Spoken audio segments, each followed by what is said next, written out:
Hare. Hare Krishna, everyone.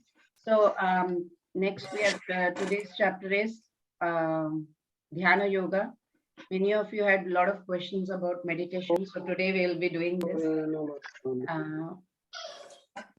Please, those who are not muted, please mute yourself. Okay. Yeah. We will be discussing about description of Ashtang Yoga.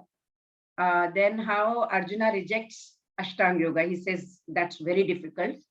And why Bhakti Yoga is the highest among all the yogas. So in this chapter, Krishna is going to explain process of Ashtang Yoga. It is very difficult for people in general, especially in this Kali Yuga. So although this eightfold yoga system is recommended in this chapter, but Krishna, anyway, he emphasizes on the process of Bhakti Yoga only, that Karma Yoga or acting in Krishna consciousness is definitely better. And he then concludes in this chapter with the declaration that yogi who is striving to unite with God is superior to tapasvi or what do you call that, ascetic, right? And the jnani, person of learning. And he says the highest among all the yogis is the one who is engaging in bhakti, in devotion of God. So let's see. What do you call this? Is this yoga? People are doing like this. They are putting their head inside the mud. They are doing like this. Some of them they call themselves sannyasi. Some Swamiji says I am a phalahari. He eats only fruit. Some say some Babaji is dudahari. He is drinking only milk. Some are pavanahari. They breathe only air. And some are Naga Babas also are there who do not even wear clothes. Right? They are perfectly renounced. But here Krishna is dismissing everyone, all these concepts. He says such external acts of ascetics, tapasvis, it does not, make anyone either a sannyasi or a yogi. Those who can renounce the fruits of their action while staying in this world also, and by offering them to Krishna or God, they are true renunciates or yogis. That's what Krishna says. Now we have, it's fashion to do yoga. We have beer yoga. We have animal yoga, animal massage yoga, you can say. In the studios also you have yogas. Nowadays, yoga is a buzzword in the Western world. Numerous yoga studios have sprung up, in every town. You come to Europe and US, you will see so many yoga studios here. And pregnancy yoga, cat yoga, all kinds of yogas are there. But actually, what is yoga? Yoga is actually connecting to God. Yog word means union. It is the union of our consciousness to the connection to divine consciousness. That is like Karma Yoga, Jnana Yoga, Ashtang Yoga, a lot of Bhakti Yogas. Many yogas are there, right? Now here we start. The lowest is animal life. That's the lowest stage. Then on the ladder, we move on. It becomes Karma Kanda or human life. Right? In the animal life, you have plants, aquatics, insects, reptiles, mammals, as the soul is transmigrating. Gradually, it moves up to Karma Kanda. Then we are moving on to Karma Yoga. From there, you are moving on to Dhyana Yoga. From Dhyana Yoga, it is moving on to Ashtang Yoga, which we are going to cover today. Ashtang Yoga moves on to Brahman realization or to Paramatma realization, which leads to Bhakti Yoga.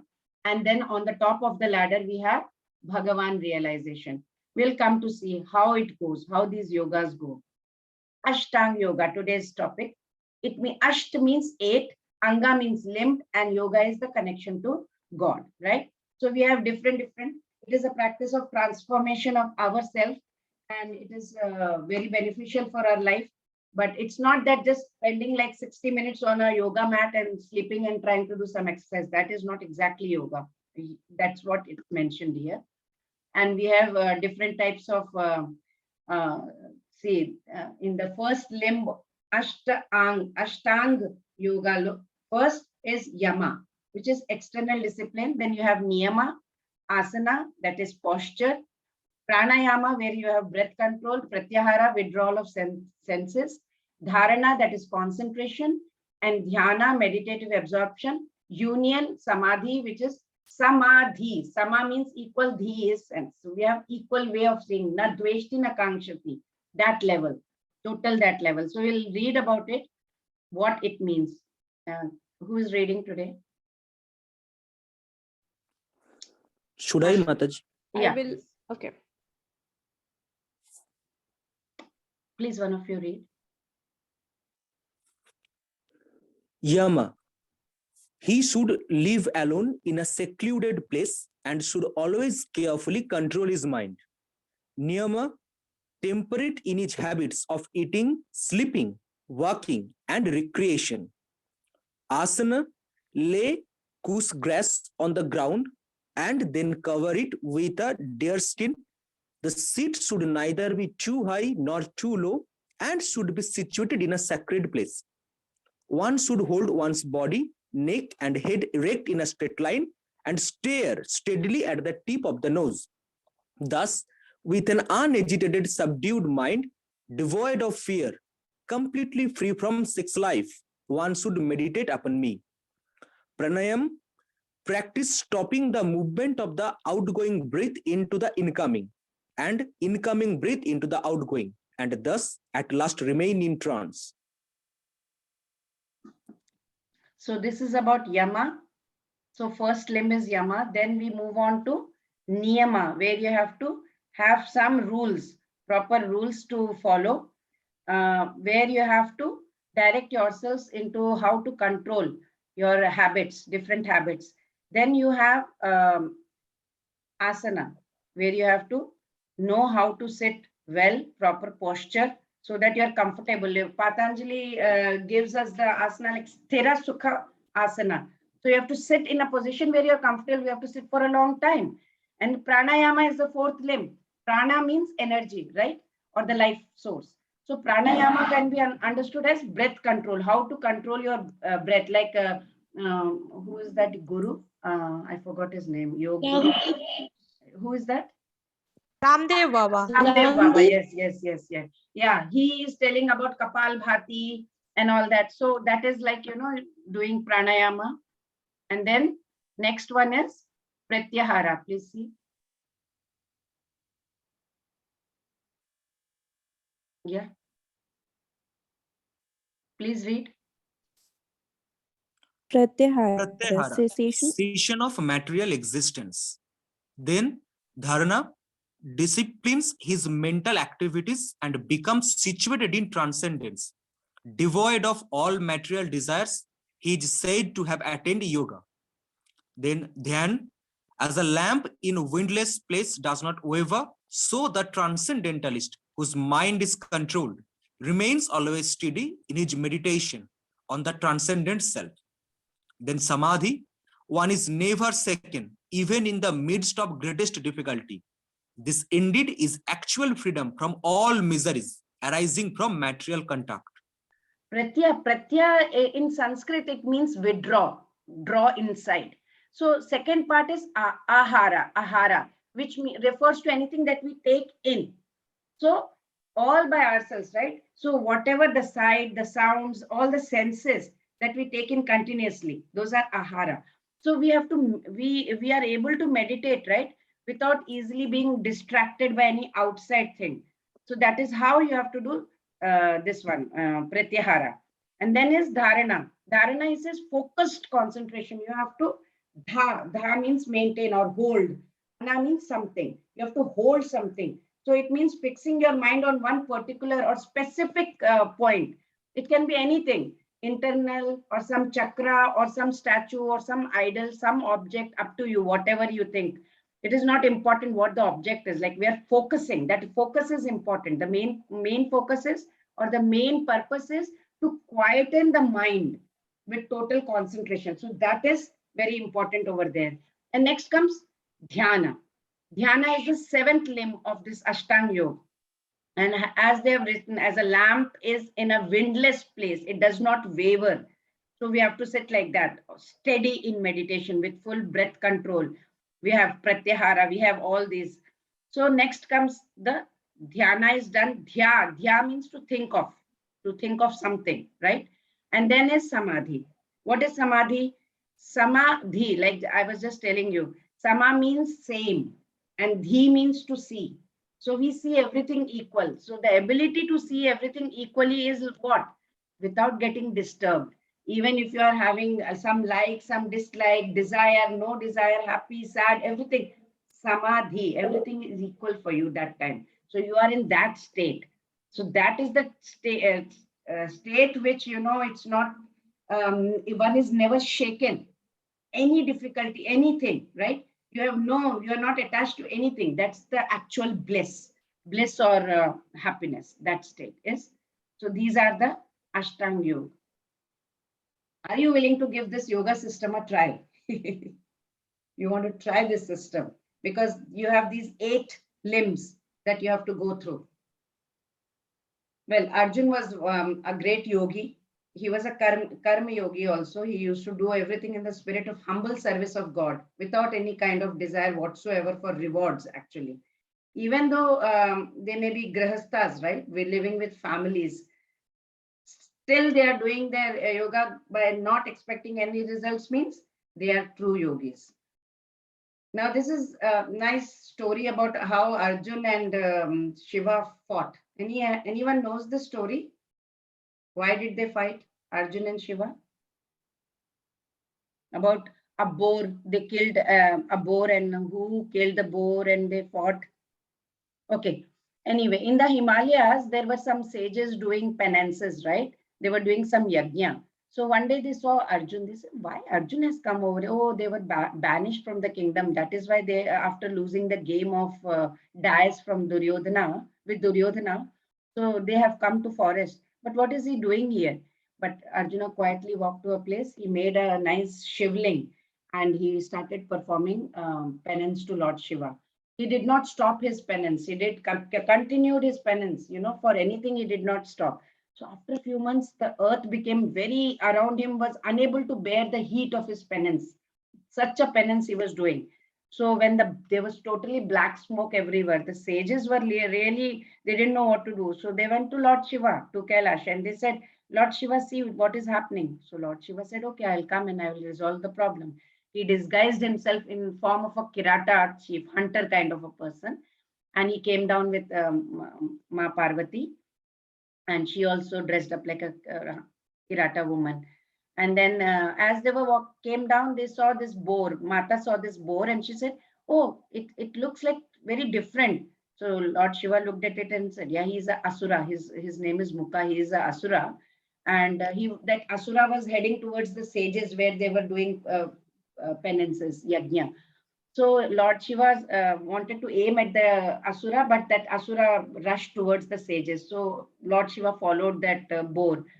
And as he was going near the sages saw the boar and they suddenly got very scared, right? And they started shouting and screaming for help.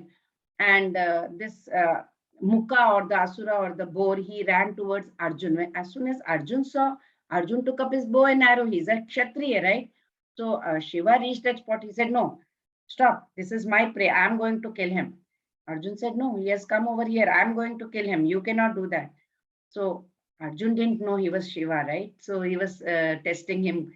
He said, no, I'm not going to put down my bow. I'm going to kill him. So both shot their arrows and somehow the animal was killed. And the mother goddess, Mother Parvati, everybody, all the Kirata women, so many came right from Kailash Parvat. They all started cheering Lord Shiva. Oh, Lord Shiva, you have, Kirata chief, you have killed the boar. Arjun didn't like it. Arjun said, no, he felt insulted. He said, no, I killed him. So they started fighting with each other. Arjun hurled his best arrow towards Shiva. They started, and after a while, the arrows, quiver of arrows got over. So Lord Shiva looked at him and said, do you want? Shall I give you my? Arjun was really angry. He threw the bow at him, and then he took out the sword. He threw charged towards Shiva. The sword dissolved into flowers. Still, Arjuna didn't understand. He took out the trunk of a tree and he wanted to hit Shiva. Nothing was happening, right? So As soon as he threw the tree trunk, Shiva dodged towards the side, and he could not concede defeat. Arjuna could not imagine what is going on. He went to that linga, Shivling, where he was praying, and he started saying Om Namah Shivaya, Om Namah Shivaya, and he put a garland on the Shivling. As soon as he put the garland, he turned around. He saw that the garland was on Hirata chief's neck. That's when he realized. He said, "Oh, he is Shiva. He is Shiva in disguise." He bowed in front of him. "Please pardon, Lord Shiva. I did not know who I was fighting with." Shiva said, "No. Oh, valiant Arjun, you are very brave. I am very happy with your devotion. I grant you this Pashupata." And he gave him that Pashupat Astra. And he gave that arrow, and Arjun really prayed to the Lord in all humbleness. That's the main point here. He was praying in humbleness, and the Lord was pleased with him, and he presented him the weapon. So he acquired many other important weapons also from different demigods, but he was in all in humbleness. That's the most important takeaway point from here. बन्धुरात्मात्मनस्तस्य येनात्मैवात्मना चितः अनात्मनस्तु शत्रुत्वे वर्तेतात्मैव शत्रुवत्. For him who has conquered the mind is the best of friends. But for one who has failed to do so, his mind will remain the greatest enemy. Is mind a friend or an enemy? You keep asking questions, right? And we are not able to, the mind is so restless. We are full of stress, anxiety. We all know some people have everything good, everything favorable going on for him, but still they are sad, still they are miserable. Why? Because of their own mind. Their own mind is tormenting them non-stop. Sometimes they are depressed, sometimes they start having hatred for something, they are in tension all the time, lot of anxiety, lot of stress, right? Sometimes, for example, if somebody is throwing some pebble or a stone at you, it may hurt for some time, but next day or after that, it slowly, you forget about it. The pain reduces. But if somebody says something to you, something unpleasant, that remains in your mind. It continues to agitate in your mind for years together. After some time, after many years, also, so and so person said so and so to me. Even Prahlad Maharaj, he also told his father, he said, "Do you think you have any enemy outside?" No, it is there inside. It is there in your mind. And according to the shloka over here, it says the same mind has the potential of becoming our best friend also. But how? We have to just bring it under control through spiritual practice. It is only the spiritual practice that will bring. So what is the takeaway from this shloka? It is just to chant the holy name of Krishna 24/7. If we keep having that in our mind, that is the solution of our practice, because nothing else is entering your mind. Krishna's name is going on, so nothing else will go on, right? Otherwise, look at the picture. One side there is a demon with a Trishul, and another side is an angel. So mind can be both our friend and our enemy. It can be burning inside, We need to get away from that. It's not that easy. Saying is easy, of course. So when Haridas Thakur was brutally beaten in 22 marketplaces, like yesterday I was telling you the story, he was praying to Lord Krishna to forgive those who were beating him. He was not thinking about himself, right? So we can also use our mind in both ways. How can we do that? When the mind is, we have to train. It's not easy. We have to train our mind spiritually. Keep training it. Keep telling the mind. Keep telling the mind. Whenever I'm chanting, I keep telling my mind, okay, this one round, I have to concentrate on Hare Krishna, Krishna Krishna, Hare, whatever I'm saying, I should be able to read this one round. So mind says, okay, this one round. When the next round comes, I say, okay, this one round. So we have to keep training our mind like that. Then it becomes the best of our soul, And when the mind is so materially polluted, it becomes our worst enemy. So it's not that easy. So what is recommended? Recommendation is chant Hare Krishna mantra for it's the direct process for curing the mind from all these troubles that we are having. If we take that process, we can be happy. That's the main important point to be taken away. Chanchalam hi manah Krishna pramati balavadridham tasyaham nigraham manye vayoriva sudushkaram. For the mind is restless, turbulent, obstinate, and very strong, O Krishna, and to subdue it, I think is more difficult than controlling the wind. Look at the picture. You can see the mind. There is a monkey sitting over there. So mind is like a mad monkey bitten by a scorpion. You can imagine if a monkey is bitten by a scorpion, what is the condition of a monkey? That is the way our mind is like that. So Arjuna speaks for all of us when he is describing about this troublesome mind. He says, Chanchalami Mana Krishna, what to do? He says it's so restless. Mind is so restless. It is running around in different directions, right? It is so turbulent. He says the mind is so turbulent. It is because it is creating sometimes hatred, sometimes anger, sometimes lust, sometimes greed, sometimes I am having anxiety, and sometimes fear attachment, so much. And mind becomes very strong because it is overpowering the intellect. I want to chant, but the mind is running away. I want to chant and hear the chanting, but the mind is taking me somewhere away. It's very strong. It overpowers the intellect, which destroys, the faculty of discrimination. What should we think? What should we not think? That strong the mind is. It's also very stubborn. Mind becomes very stubborn. If you have that harmful thought, so and so said so such a such thing, it will make you keep on thinking about it. It will refuse to let go of it. That thing will keep on. Why did he say that to me? He could have said something else. Why did he keep saying to me? That's not fair. It will keep on going. That kind of stubbornness mind has. So it is not only turbulent, it is not only stubborn, it is also strong. So we have to be very, very, it's very important to control the mind. Arjuna declares that the mind is even more difficult to control than the wind. Such a nice analogy, right? It's a very powerful analogy. No one can ever think of controlling the mighty wind in the sky. Arjuna said that wind I may control, but I'm not able to control my mind, right?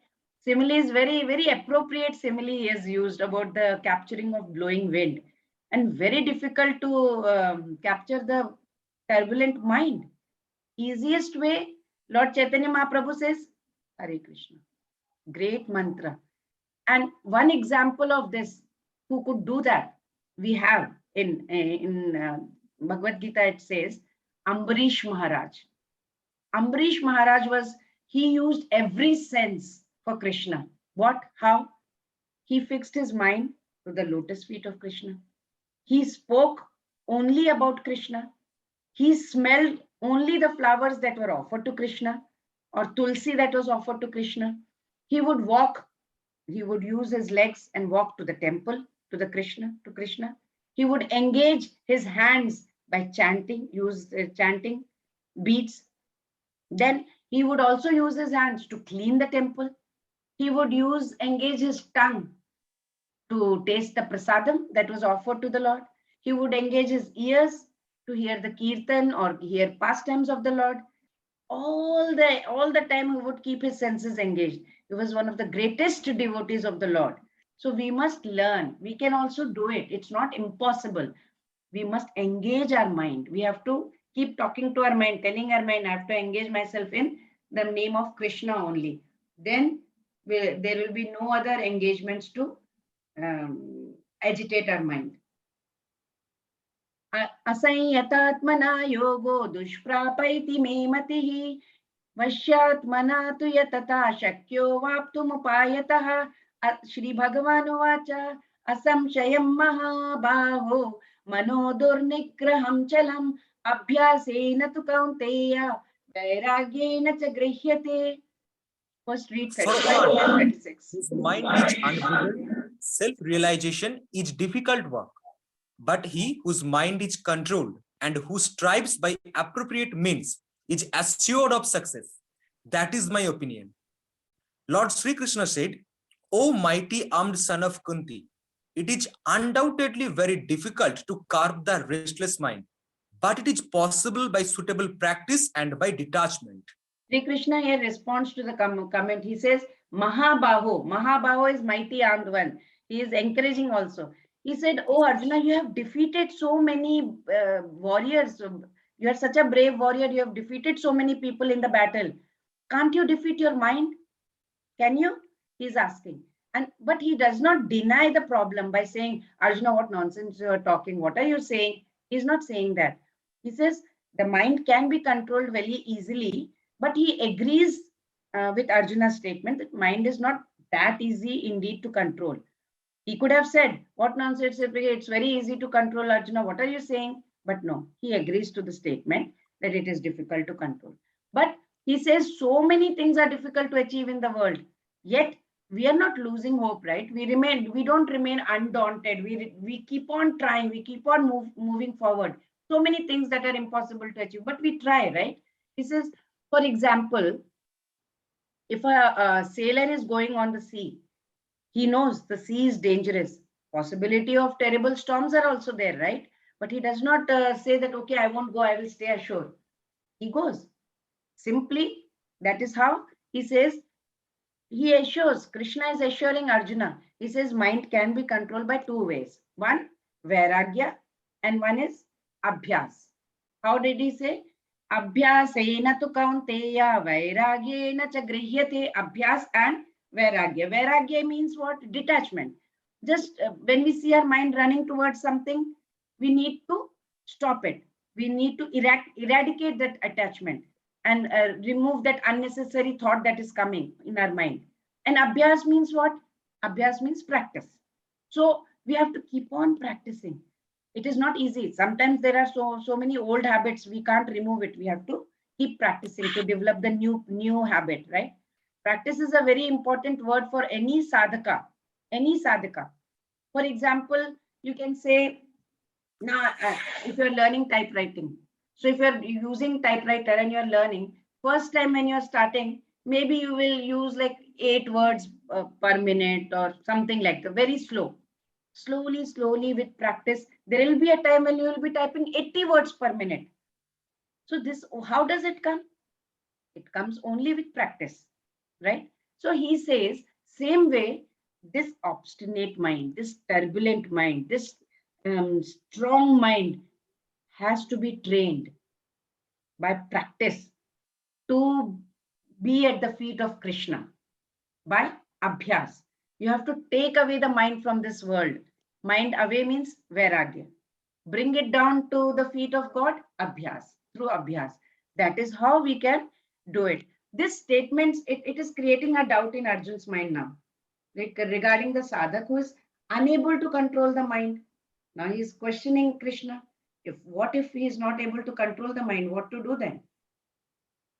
So he is saying, Ayati Shraddhayo Peto Yoga Chalita Manasaha Aprapya Yoga Samsiddhim Kam Gatim Krishna Gacchati Prapya Punya Kritam Lokan Ushitva Shashwati Samaha Shuchinam Shrimatam Gehe Yoga Brashto Bhijayate Atava Yoginam Eva Kule Bhavati Dhimatam Etat Durlabhataram Loke Janma Yadidrisham.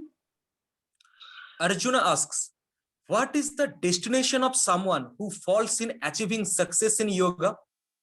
After many years of enjoyment on the planets of the pious living entities, is born into a family of righteous people or into a family of rich aristocracy. He takes his birth in a family of transcendentalists who are surely great in wisdom. Verily, such a birth is rare in this world. He says, if the person who is trying to put necessary effort, he is inquiring, what about such people who are trying to put effort but they're not able to? He's saying, Arjun, one who falls from yoga, it is because of their desire for bhog. So if a person who has tried to do some devotional service, not even 100%, he's trying to do, just trying, he's just a sadhaka, he's trying to do devotional service, he says after his death, he will definitely go to heavenly planets. He will enjoy for some time over there, and then again come back to this earth to be born, but he will be born in a very nice, transcendental, spiritual family, pious family, where he will have a chance to move still ahead. still further in the devotion to Krishna. That is what he's explaining. And such a yogi is Narada Muni. Narada Muni is one of the greatest yogi. We have to follow Narada Muni's footsteps. He was a great devotee of the Lord, right? It's if it is not engaged in Krishna, then what will happen? Our mind will be engaged in Maya. So if we cannot do that, then what happens? Then the so-called meditation, sitting posture, everything is simply useless. It's waste of time. We're simply sitting and wasting our time if we are not able to focus. What's the point?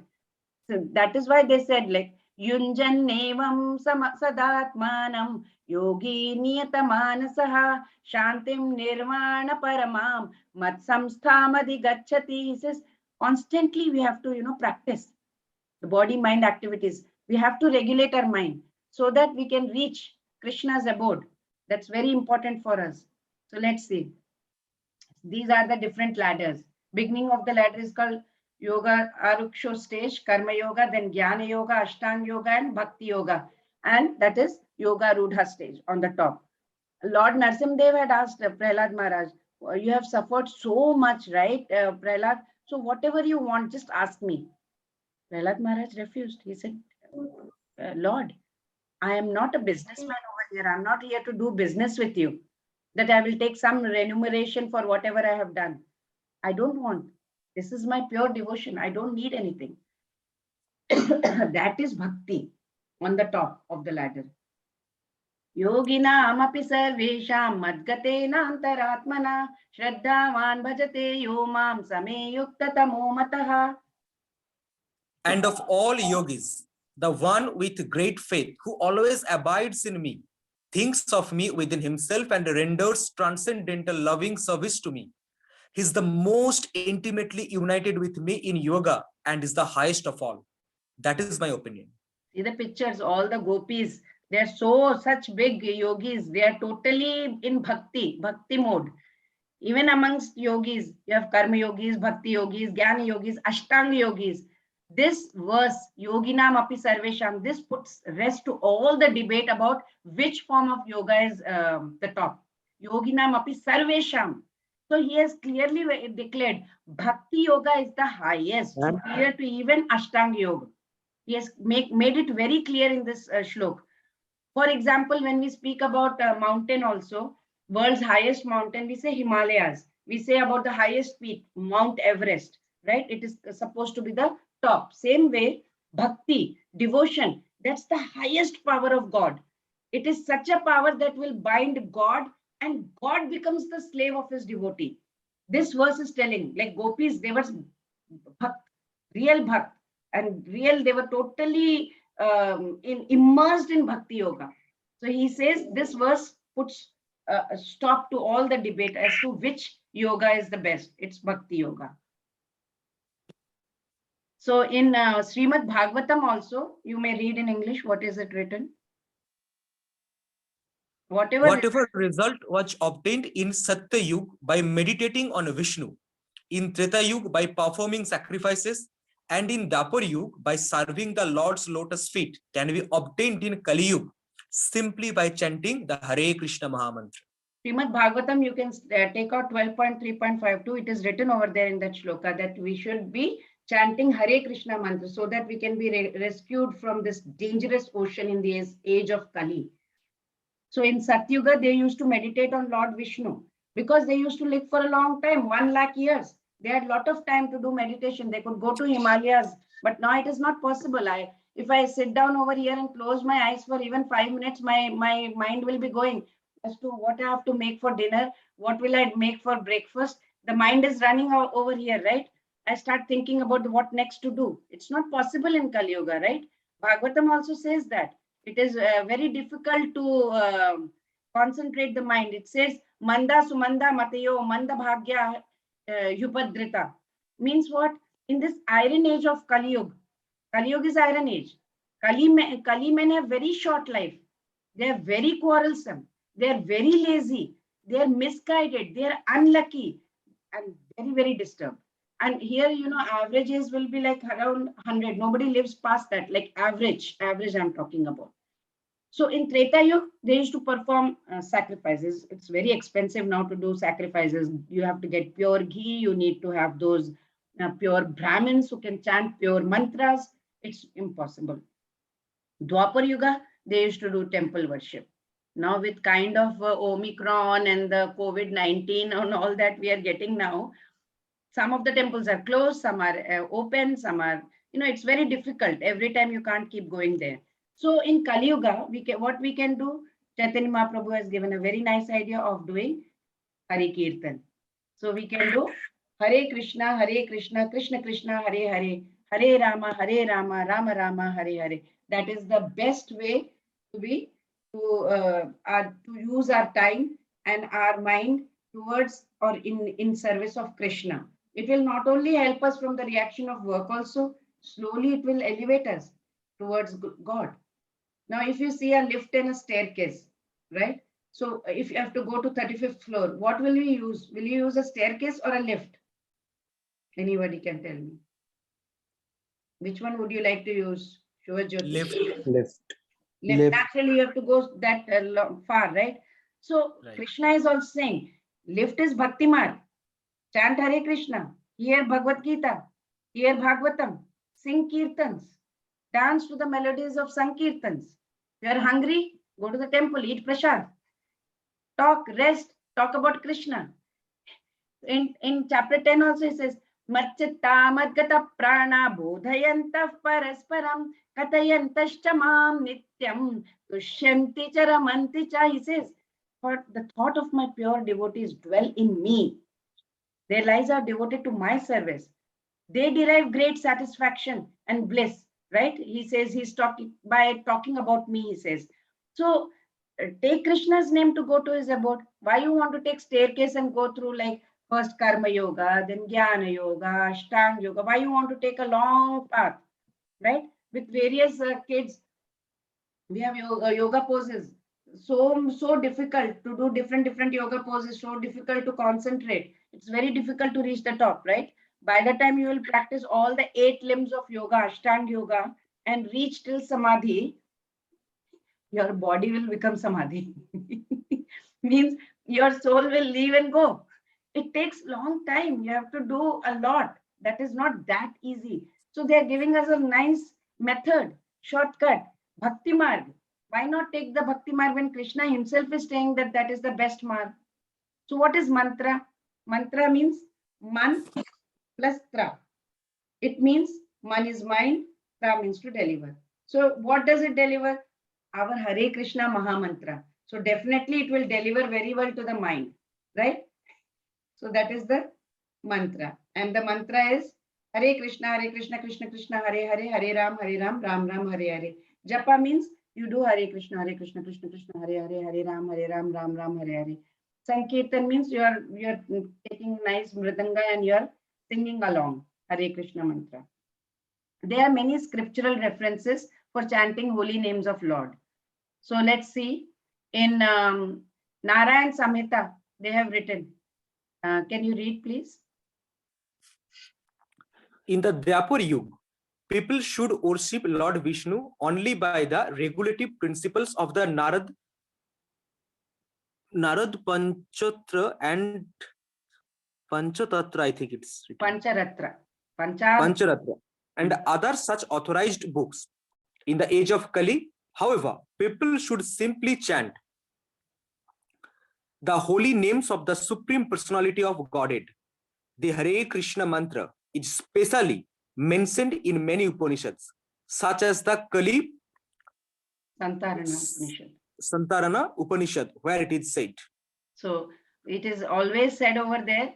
In Narayan Samhita, it has written that Hare Krishna mantra has to be said. In scriptural reference, if you come to Kali Santarana Upanishad, it is said over there. After searching all the Vedic literature, you can't find religion more sublime for this age than the chanting of Hare Krishna, right? Iti Shodasham Nam Kali Kalmasha Nashanam Natah Parataro Paya Sarva Vedeshu Drishyate. That's what it is written. He has said, Lord Brahma said that 16 words, Hare Krishna, Krishna Krishna, Hare Hare, Hare Ram, Ram Ram, Hare Hare, they are actually meant to destroy all the contamination of Kali.